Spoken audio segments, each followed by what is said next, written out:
All right, here we go. Let's find some solutions to some differential equations today. So first, just using our separation of variables tactic, we want to find the general solution to this.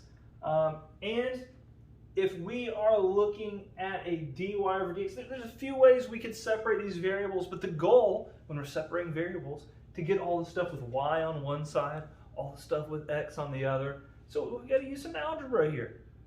The first thing I would probably do is, you could think of it as cross multiplication, but I'm going to multiply the dy over to this side. Essentially, I'm going to multiply the dx over to this side. The dx is in the bottom, we're dividing by dx, so I can multiply essentially both sides by dx. The dx's cancel out over there on the left. We're left with x squared plus 4 dy equals xy dx. Need to get that dx to the other side. And then I'm going to move the y over by dividing both sides by y, getting it to the same side as the dy. I'm also going to divide both sides by x squared plus 4.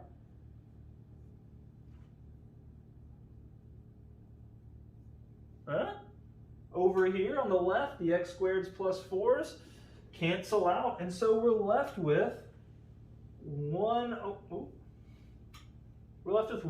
over y dy equals x over x squared plus 4 dx. We have separated those variables.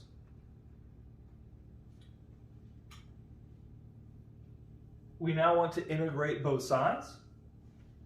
The integral of 1 over y dy is natural log of the absolute value of y. Convenient. Over here, notice this really represents that natural log pattern for us as well. And so we can use u substitution to make sense of this. Taking the derivative with respect to x, we get 2x. So I'm just taking a little side quest over here to integrate. I now have x over u times du over 2x. And I knew that those x's would eventually cancel out. I knew that the numerator was like a version of the derivative of the denominator. And right here is what I wanted. I wanted those x's to cancel out so I can integrate, pulling a 1/2 to the outside, 1 over u du. And I know this is going to be 1/2 times the natural log of the absolute value of u, which is x squared plus 4 plus c. We've done a lot of those, so we know what we're doing. We've got 1/2 natural log of absolute value of x squared plus 4 plus c. All right, so a little side mission right there. We got to be able to integrate that kind of stuff.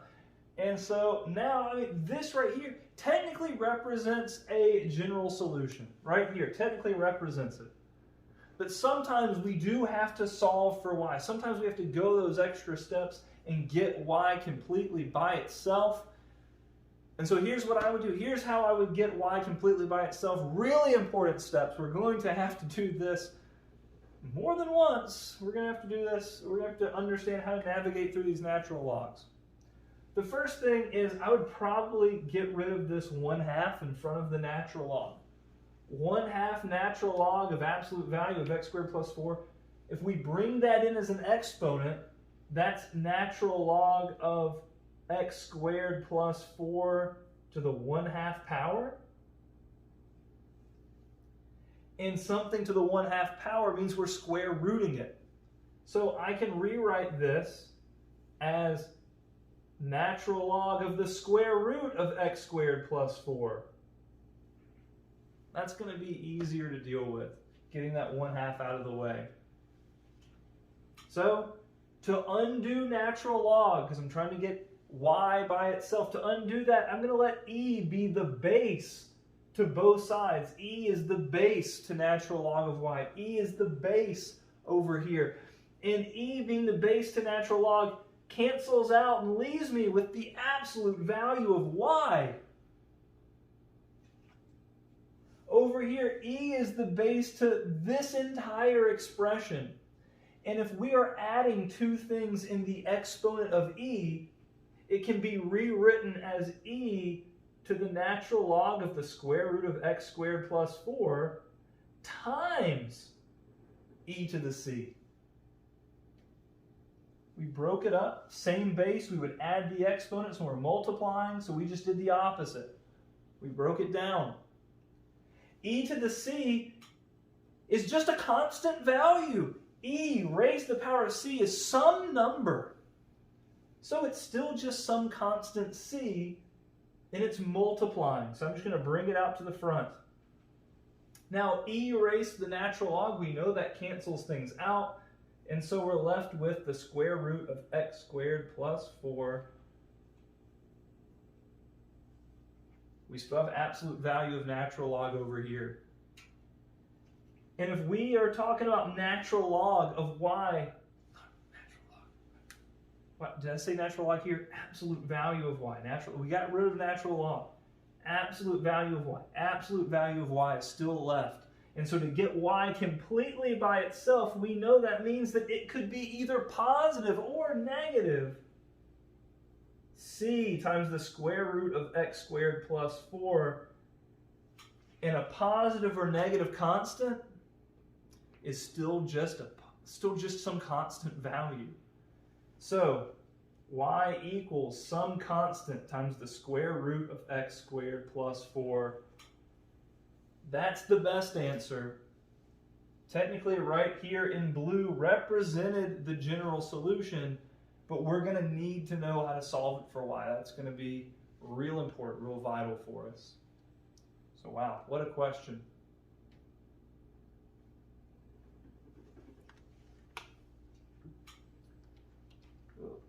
Take a look at this one right here. You can pause it.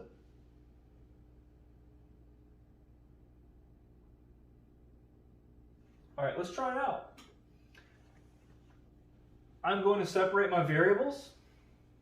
Y cubed dy equals x minus 1 dx. Cross multiplying really helps on that one. We can integrate both sides. Integrating with respect to y over here on the left gives us y to the 4th over 4. Over here on the right gives us x squared over 2 minus x plus c. This one's not going to be as crazy as the previous problem because we don't have any natural logs to deal with. We don't have any e's or anything like that. But we can solve for y a lot simpler. We can multiply both sides by 4, giving us y to the 4th power equals 2x squared minus 4x. 4 times c is still just some constant. And now I can 4th root both sides. And so y is equal to the 4th root of 2x squared minus 4x plus c. And that's the best answer.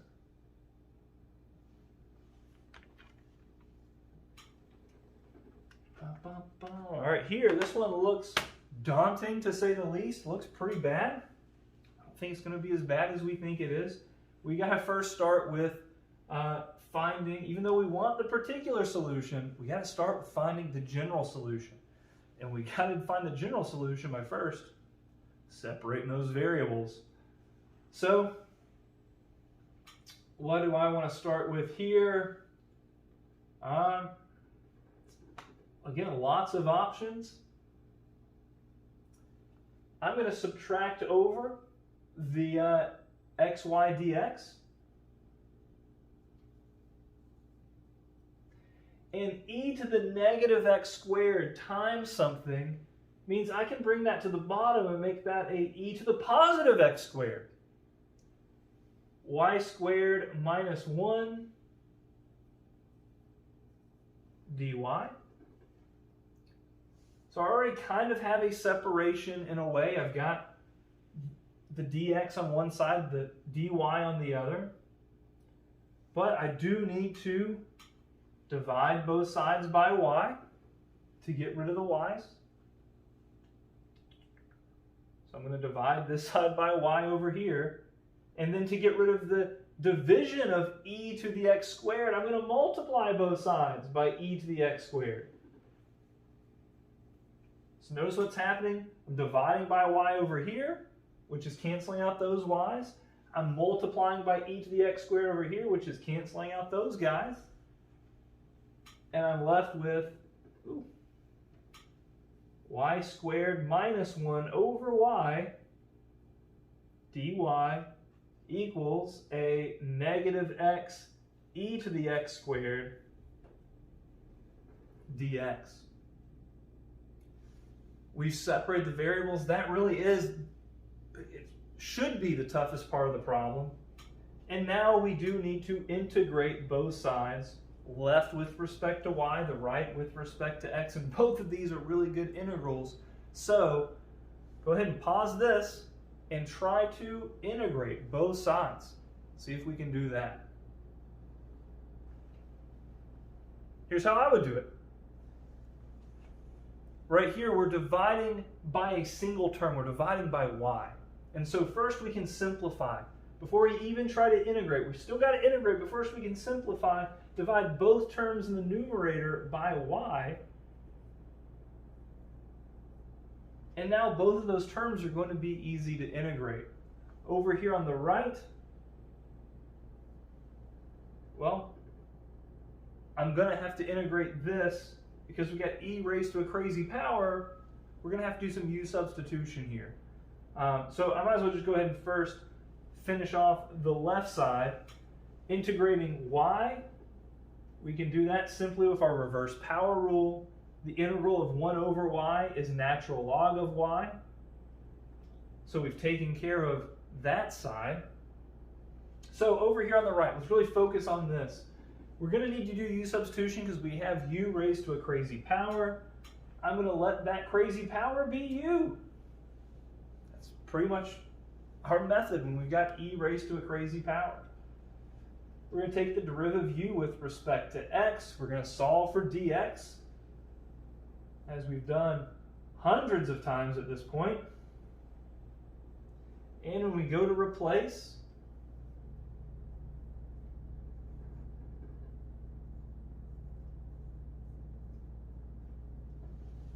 as hoped, the x's cancel out. We can pull out a negative 1/2. We're left with e to the u du. And when we integrate,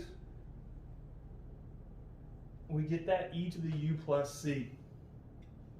U, of course, is x squared.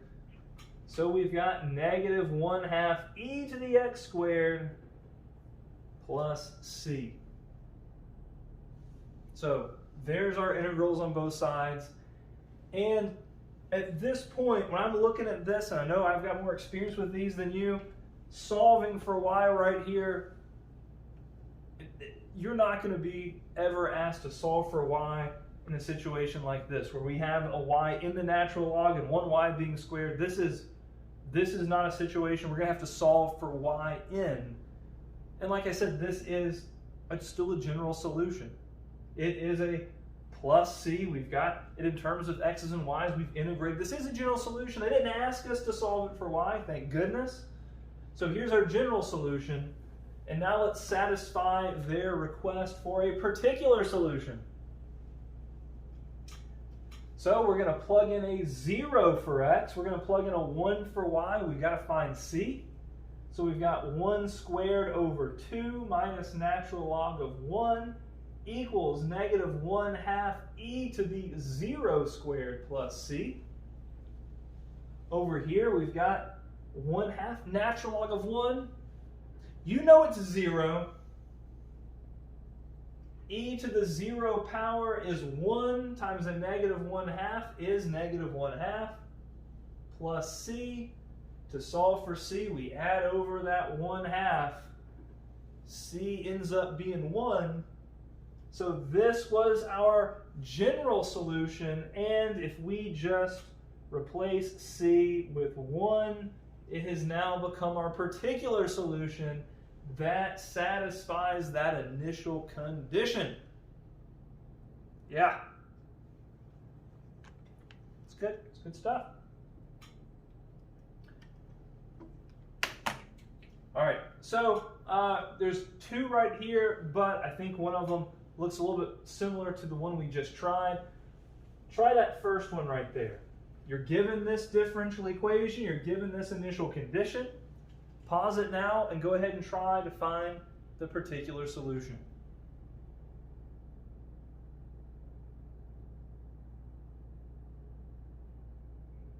Okay, great. Let's see if you got it. Well, first we need to separate our variables. We know that's really important. And y prime is dy over dx. We knew that, right? We knew this.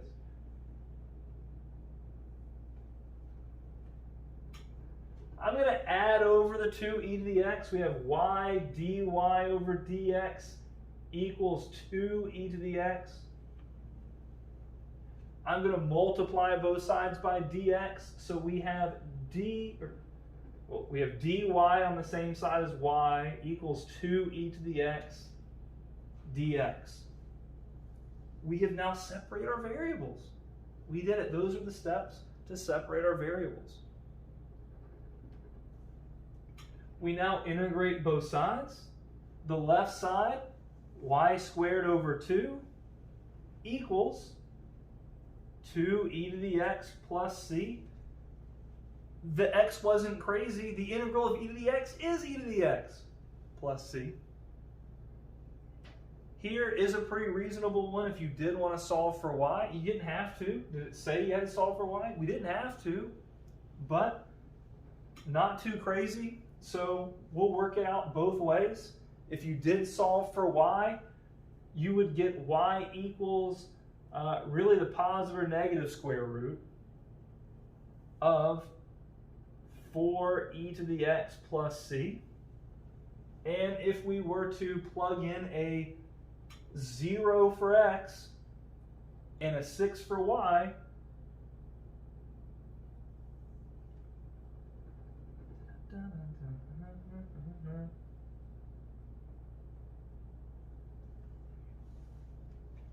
and we square both sides, we would get 36 equals 4 plus c.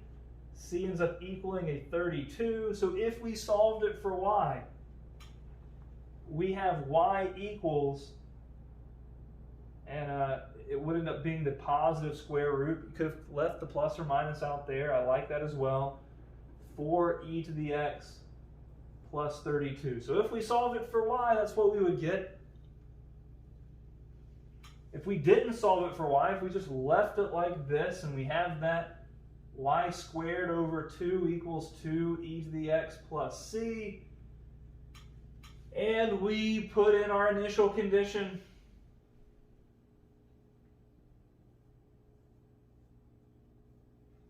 well, 6 squared is 36, divided by 2 is 18.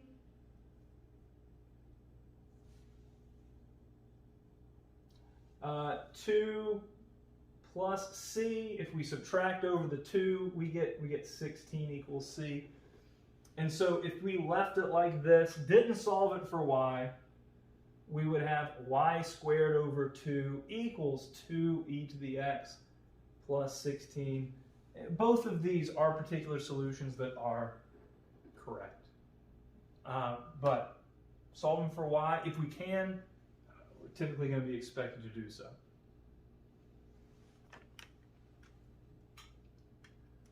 All right.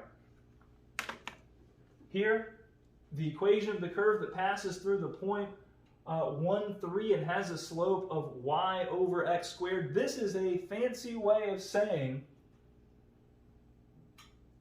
slope.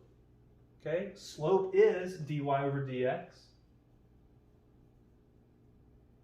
equals y over x squared. Okay, look.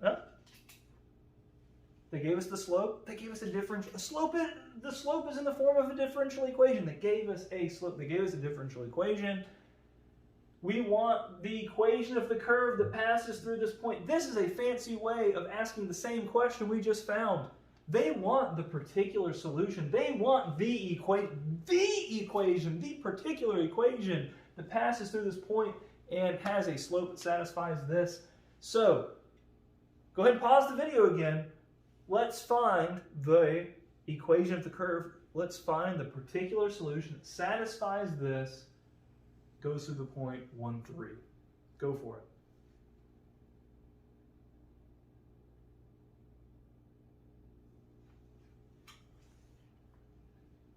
All right, I would cross multiply first, giving me x squared dy equals y dx. Uh-oh, things are a little backwards. So I'm going to have to divide both sides by y. I'm also going to have to divide both sides by x squared. Oh. When I do that, the x squareds cancel out on the left, the y's cancel out on the right. I'm left with 1 over y dy equals 1 over x squared dx. We integrate both sides. This over here is natural log of the absolute value of y. This over here, don't be scared away by that. That's just x to the negative 2. How many of those have we done? Reverse power roll that bad guy. Add the plus c, and we've integrated. Now we can solve for y on this one. It's good practice. I hope you tried it. Letting e be the base to both sides. Actually, before I do that, I really should simplify this. This looks horrible. Natural log of the absolute value of y equals negative 1 over x plus c. That looks nicer. Again, I'm going to let e be the base to both sides to undo that natural log.